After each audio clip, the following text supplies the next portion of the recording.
Subscribe करें और bell दबाएं ताकि कोई खबर रह न जाए।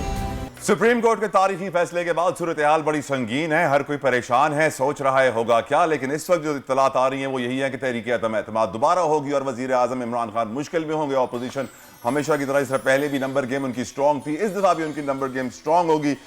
लेकिन अगर हम देखें तो तारीख में दूसरी बार ऐसा हुआ है कि शरीफ खानदान के लिए अदालत ने उनके फेवर में फैसला दिया है। 93 में भी ऐसा ही हुआ था, अब भी ऐसा हुआ है। और वर्दा लोग बड़े परेशान लोग हैं। बहुत परेशान है कि एक बहुत ही अपसाइड डाउन सिचुएशन हो गई है। पहले लोग बड़े खुश थे जब स्पीकर ने रूलिंग दे दी थी, लेकिन जब स्पीकर की रूलिंग को गलत करार दे दिया गया तो उसके बाद सब लोग परेशान हो गए। लेकिन देखना ये है कि क्या होगा, वजीर आजम को क्या फेस करना पड़ेगा कल, और हो सकता है इसका फैसला कल ही होगा डेफिनेटली, लेकिन किस तरह से वो फेस करेंगे, क्योंकि सबको पता है कि नंबर गेम ज़्यादातर अपोजिशन के पास हैं। लेकिन वर्दा एक ट्वीट कल वजीर आजम इमरान खान ने की और कहा मैं आखिरी बॉल तक खेलूंगा। और जब भी इमरान खान ये कहते हैं कि मैं आखिरी बॉल तक खेलूंगा तो फिर ऑपोजिशन के ना थोड़े से पसीने छूट जाते हैं कि होने क्या वाला है, ये फिर से कुछ ना हो जाए, ये फिर कोई आइन के खिलाफ काम ना हो जाए, फिर कोई इमरान खान ऐसा काम ना कर दें, ये ऐसा छक्का मारे कोई एक्सपेक्ट ही ना कर रहा और सब हक्का बक्का रह जाए। कल तक ये भी सुनने में आ रहा था कि वजीर आजम साहब के पास सिर्फ दो ऑप्शन रह गए, या तो वो रिजाइन कर दें या फिर खुद से जो है वो जब तहरीक अदम एतमाद में उनको नाकामी हासिल होगी तो फिर देखें क्या होता है, या फिर सब इस्तीफा दे दिया जाए, सब लोग इस्तीफा दे दें। लेकिन देखना ये है, मुझे तो ये लग रहा है उनकी ट्वीट देखे कि शायद वो रिजाइन तो नहीं करने वाले।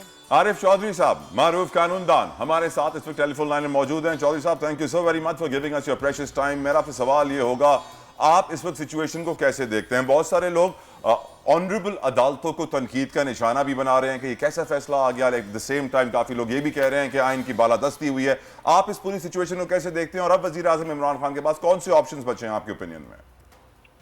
देखिए, बहुत शुक्रिया आपका। असल बात यह है कि इमरान खान साहब से पहले मैं इस फैसले के बारे में थोड़ी सी राय देना चाहूँगा। बात यह है कि फैसला यकीनन बहुत दुरुस्त इस लिहाज से है कि ये जो रूलिंग थी वो दुरुस्त नहीं थी और प्रोविजन ऑफ कॉन्स्टिट्यूशन जो है उसको इस तरह नजरअंदाज नहीं किया जा सकता था। तो सही फैसला हुआ, लेकिन असल जिस अंदाज में चीजें हुई है ना, वो एक बड़ा फार्मूला है कि इंसाफ ना सिरा हुआ नजर आना चाहिए।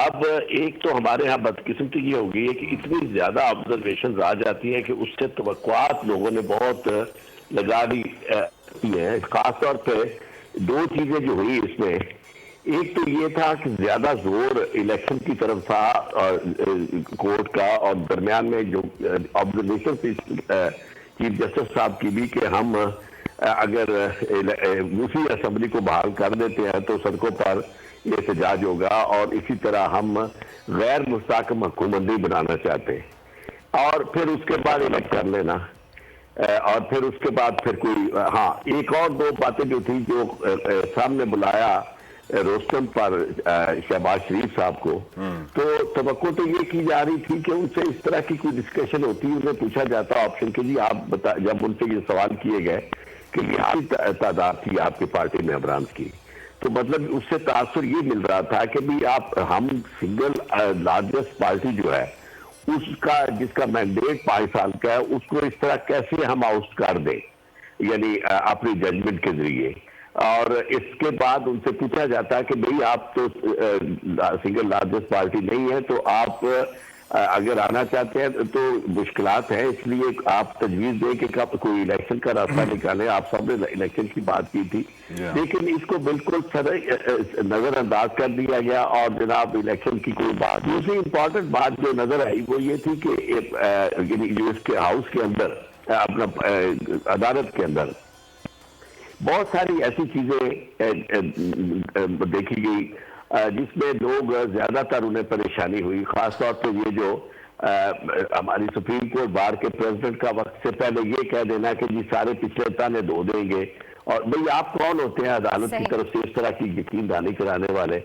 और फिर ये तो है सही। आज आप ये बताइए कि अब आप मुझे ये बताइए, खत्ता कलामी के लिए माजरत, मुझे ये बताएं कि अब आपको क्या लगता है कि गवर्नमेंट के पास क्या ऑप्शंस रह गए हैं? नहीं, ऑप्शन तो मेरे ख्याल में आईनी तौर पर इसके अलावा कोई ऑप्शन नहीं है। उसकी वजह यह है कि हाउस में उन्होंने टाइम मुकर्रर कर दिया अदालत ने कि जी आपने वोट ऑफ नो कॉन्फिडेंस करवाना है, वोट ऑफ नो कॉन्फिडेंस के बाद प्राइम मिनिस्टर का इंतखाब करवाना है। तो ये सारी चीजें तो अदालत ने कह दी है, उसके बाद कोई ऑप्शन रह जाती है इमरान सदारती ऑर्डिनेंस। आरिफ चौधरी साहब, बहुत सारे लोग ये बात करते हैं कि सदारती ऑर्डिनेंस के जरिए इमरान खान एक रोज के अंदर भी ऐसे ऐसे छक्के मार सकते हैं कि आप सोच भी नहीं सकते। क्या आप अग्री करेंगे?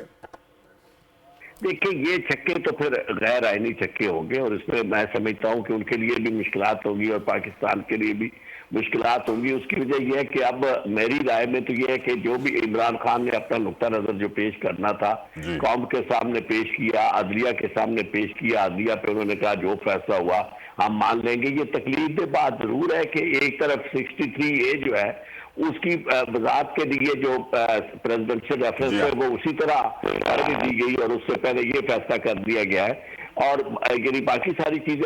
दूसरा जो मामला था गैर मुल्की मुदाखलत का, उसके ऊपर भी सारी बात जो थी यानी उसके मंदरजात भी ले लिए, बात भी हुई, लेकिन उस पर कोई आगे कोई नहीं बढ़े और उस पर कोई राय नहीं दी और ना उसे शामिल किया किसी अंदाज में। तो मैं ये समझता हूं कि ये सारी चीजें चूंकि अदालत को आप आखिरी समझते हैं, ये हम डिस्कस भी करते हैं, लेकिन इसके बावजूद मैं नहीं समझता कि अब उनके पास कोई कानूनी ऑप्शन, आईनी ऑप्शन है। उसकी वजह कि इस ऐसी सूरत हाल में अगर वो इमरजेंसी नाफिज करते हैं या कोई भी कोई फैसला करते हैं तो यकीनन फौरी तौर पर वही सुप्रीम कोर्ट जो है वो उसमें मुदाखलत करेगी। तो ये चीजें खराबी की तरफ तो जा सकती है और दूसरा उनकी इंटेंट जो है उसको भी डाउट किया जाएगा कि आप सारी यानी या तो कोर्ट के ऊपर एतमाद ना करते, अगर कोर्ट पे एतमाद किया है तो फिर अदालत मानना चाहिए। मैं नहीं समझता कि इस वक्त कोई गैर जमहूरी अंदाज अपनाना चाहिए इमरान खान साहब को, क्योंकि उनका बयानिया जो है, आप एक बात उनके ज़हन में होनी चाहिए कि जब ये साजिशें होती है ना तो फिर वो कामयाब भी होती है। ऐसा नहीं होता कि गैर मुल्की साजिशें यानी मतलब मुझे आप बताइए कि जैसे कि कल सुप्रीम कोर्ट ने बता दिया कि ये जो फैसला किया गया तहरीक अदम एतमाद को रूलिंग करने का वो गैर आईनी था, तो आइन शिकनी के तहत क्या वज़ीर आज़म खान साहब के ऊपर कोई लीगल एक्शन लिया जा सकता है फ्यूचर में? नहीं नॉट एट ऑल। उसकी वजह यह है ना, वज़ीर आज़म के खिलाफ कोई लीगल एक्शन इसलिए नहीं दिया जा सकता कि ये इंटरप्रिटेशन की बात थी, क्योंकि आज से पहले आरिफ साहब I am sorry to interrupt, वक्त कम है, आखिरी सवाल आपसे पूछना चाहूंगा, last but not the least. ये बताइएगा जो गद्दार जिनको कहा जा रहा है, जिन्होंने पैसे ले लिए हैं, जो रिजीम चेंज का हिस्सा बने हैं, जिनको बाहर की कुव्वत ने हेल्प किया, जो एम्बेसडर गए, MNA से मिले हैं, उनके खिलाफ कोई कार्रवाई होते हुए देख रहे हैं आने वाले वक्त में? ना उनके खिलाफ कोई गद्दार की कार्रवाई हो सकती, ना इमरान खान के खिलाफ हो सकती है। को इंसान बनना चाहिए, पाकिस्तान को आगे चलाना चाहिए।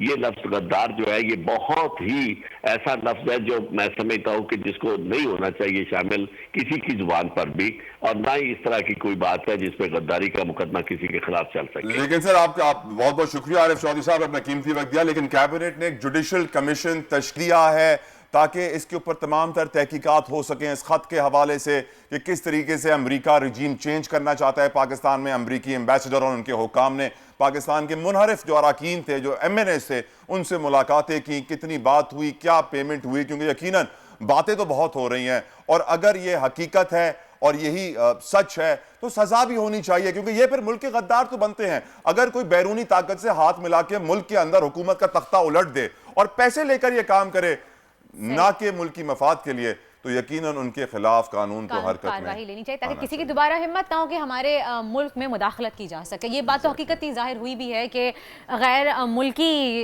मुदाखलत हुई है। सब्सक्राइब करें और बेल दबाएं ताकि कोई खबर रह न जाए।